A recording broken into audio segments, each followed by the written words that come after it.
Sabda Kehidupan November 2025. Berbahagialah orang yang membawa damai, karena mereka akan disebut anak-anak Allah.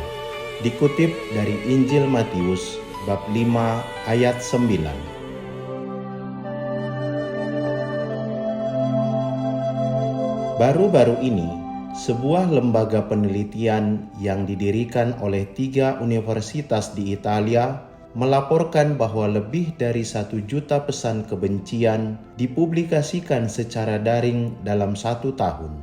Pesan-pesan kebencian terhadap orang asing, kaum Yahudi, dan terutama terhadap perempuan semakin menunjukkan tingkat kekerasan yang meningkat. Tentu saja, kita tidak dapat menyamaratakan, namun sebagian besar dari kita pada suatu waktu pernah mengalami perselisihan, penghinaan, atau permusuhan, baik dalam keluarga, di tempat kerja, saat berolahraga, dan sebagainya, yang memecah belah kita serta melemahkan ikatan sosial. Dalam skala yang lebih luas, saat ini terdapat 56 konflik bersenjata di seluruh dunia, jumlah tertinggi sejak Perang Dunia Kedua yang telah menyebabkan banyak korban jiwa di kalangan penduduk sipil. Dalam konteks inilah, kata-kata Yesus yang menggugah pikiran terdengar semakin benar dan bermakna. Berbahagialah orang yang membawa damai, karena mereka akan disebut anak-anak Allah.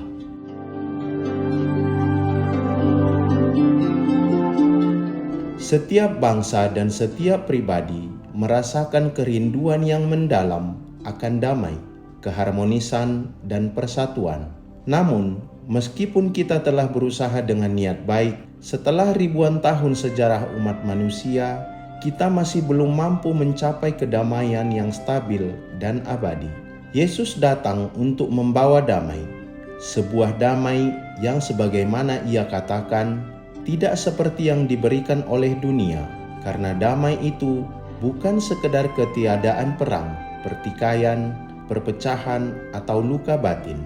Damai yang dibawanya mencakup semua hal tersebut, tetapi jauh lebih dari itu. Damai yang berupa kepenuhan hidup dan sukacita, keselamatan bagi seluruh pribadi manusia, kebebasan, keadilan, dan persaudaraan di antara semua orang yang berakar pada kasih. Sabda kehidupan bulan ini diambil dari sabda bahagia yang ke-7 yang menjadi bagian dari khotbah di bukit. Yesus yang menghidupi seluruh sabda bahagia itu sendiri berbicara kepada muridnya sambil memberikan pengajaran kepada mereka. Perlu diperhatikan bahwa ke-8 sabda bahagia ditulis dalam bentuk jamak. Hal ini menunjukkan bahwa penekanannya bukan pada sikap pribadi atau kebajikan individu semata, melainkan pada etika bersama, cara hidup yang dijalankan secara komunal sebagai satu kelompok umat. Siapakah para pembawa damai itu? Sabda bahagia inilah yang paling bersifat aktif, karena secara jelas menuntut tindakan nyata.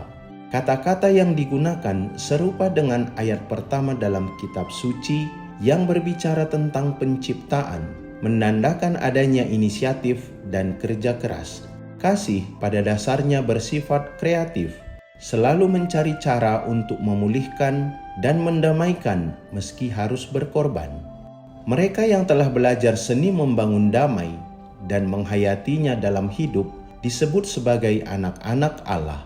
Mereka tahu bahwa tidak ada rekonsiliasi sejati tanpa pengorbanan diri, dan bahwa damai harus senantiasa diusahakan dimanapun berada.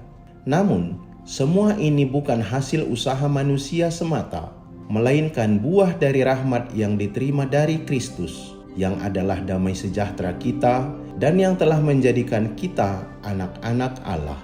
Berbahagialah orang yang membawa damai, karena mereka akan disebut anak-anak Allah.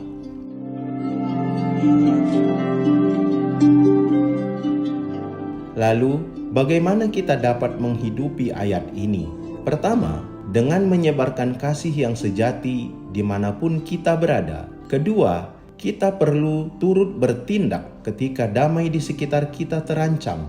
Terkadang cukup dengan mendengarkan dengan penuh kasih dan perhatian kepada mereka yang sedang berselisih, kita sudah membantu membuka jalan menuju perdamaian.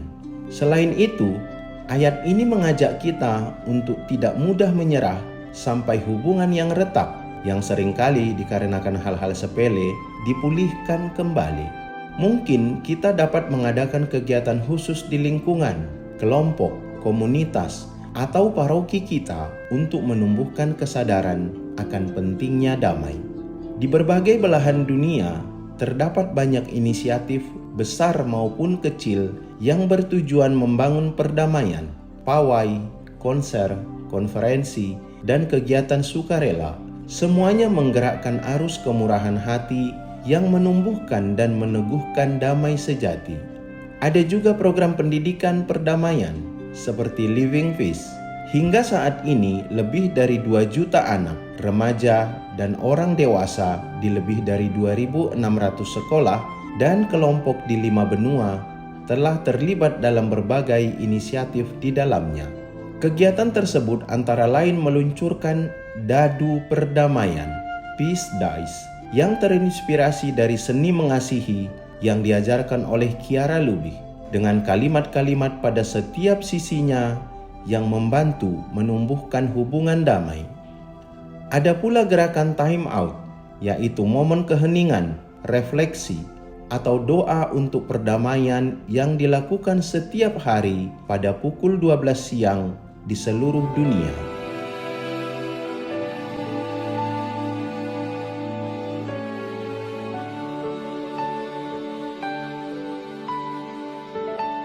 The shadows they are falling, hear the evening calling. The mountains they call out to me, and the whisper of your voice I hear.